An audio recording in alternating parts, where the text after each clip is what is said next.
Desde que el hombre existe, éste ha tenido la necesidad de comunicar información a los demás.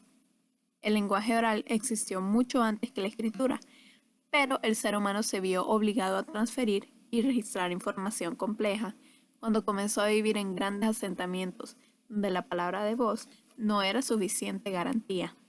Pero no fue sino hasta el Neolítico, con sus megaaldeas, cuando surgieron las relaciones sociales y el comercio establecido de rutas, que ocasionaron el desarrollo de sistemas de escritura.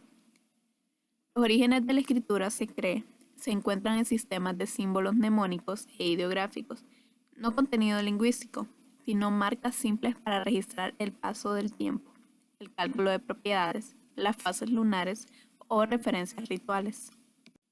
La humilde muesca en fichas de barro dio paso a pictogramas, al principio zoomórficos, pero cada vez más abstractos. La escritura entonces se desarrolló de manera independiente en varios lugares del mundo en diferentes épocas.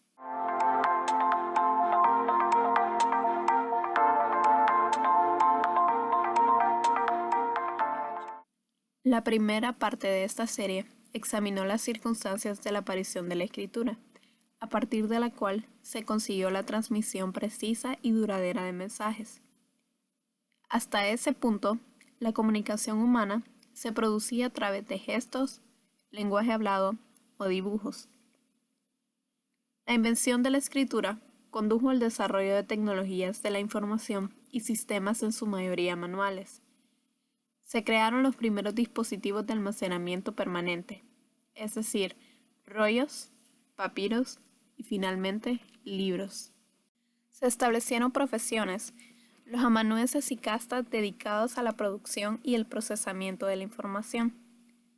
Se construyeron edificios para albergar y distribuir el corpus del conocimiento de cada cultura. Estos eran bibliotecas y universidades. El contenido de los primeros textos es de dos tipos, puramente utilitario y de índole religiosa. La primera y quizás más perdurable tecnología de la información se desarrolló para responder a las necesidades de ambos, el cálculo numérico. Nos referimos a la invención del ábaco, esa protocalculadora mitad mecánica, mitad manual, que ya usaban los egipcios y los sumerios hace alrededor de 4000 años. Los números como abstracción se habían comenzado a usar hace 4500 años en Sumeria, en un sistema sexagesimal, o sea, pasa 60. El sistema de numeración indoarábigo, uno de los grandes avances de las matemáticas, tuvo su origen en la India, de donde se introdujo al mundo islámico y más tarde a Europa a través de Andalucía. El uso del número cero, tan importante en la tecnología de la información, fue exclusivo de un par de culturas durante mucho tiempo. Los babilonios y los mayas lo integraron de forma separada.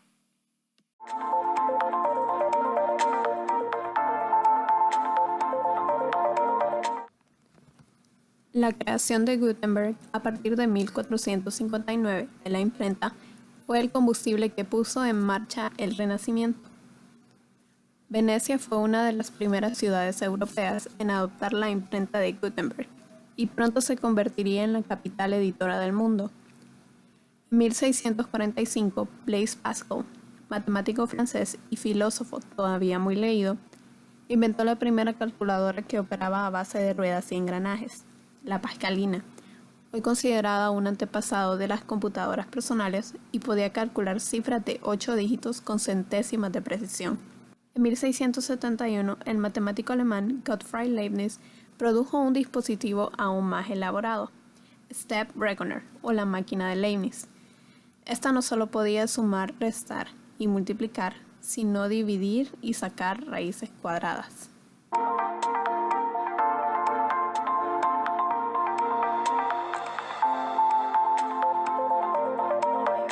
El telar de Jacquard, telar mecánico inventado por Joseph Jacquard en 1801, comparte varias características con la computadora actual: memoria, entrada y salida. Mediante el uso de tarjetas perforadas, o sea, información programada, era posible que un usuario inexperto tejiera patrones elaborados en la tela.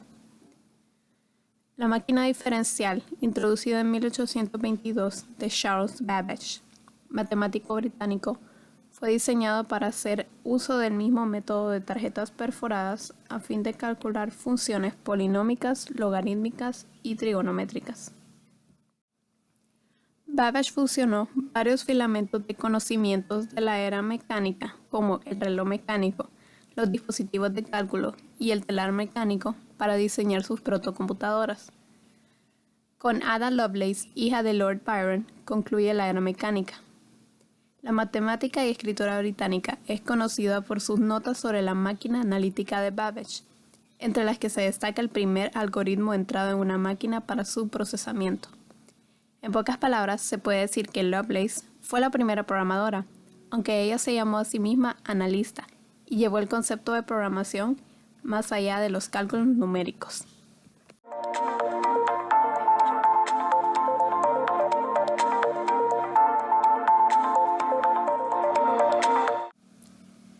Esta era inició en 1940 y aún continúa. Se caracteriza por el desarrollo de tecnologías más rápidas, poderosas y confiables. A principios de esta década, científicos de todo el mundo se dieron cuenta de que los tubos de vacío servían para reemplazar las partes electromecánicas y empezar una nueva generación de máquinas. En 1943, el Departamento de Defensa de Estados Unidos contrató a doctores en ingeniería, John Mauchly y John Presper Eckert, en la construcción de una máquina para el cálculo de tablas de artillera. El ensamblado de esta máquina, llamada ENIAC, Electronic Numerical Integrator and Computer, terminó en 1946 y requirió 18.000 tubos de vacío.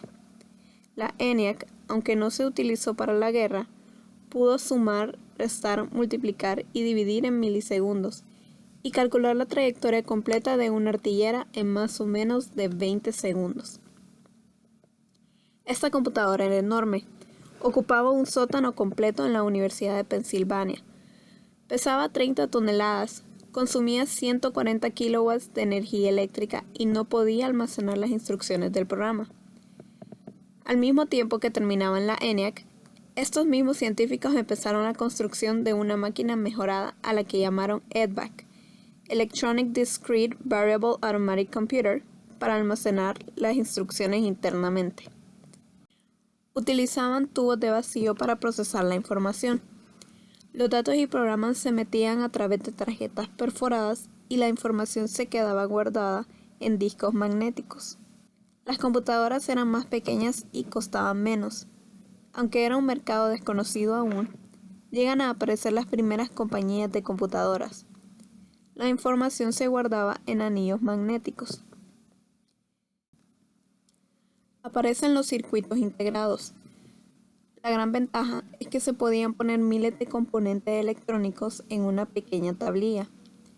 Esto hizo posible que las computadoras se hicieran más pequeñas y rápidas, y claro, menos costosas. Aparecen los primeros microprocesadores, los cuales marcaron la diferencia. Eran capaces de procesar miles y miles de operaciones por segundo.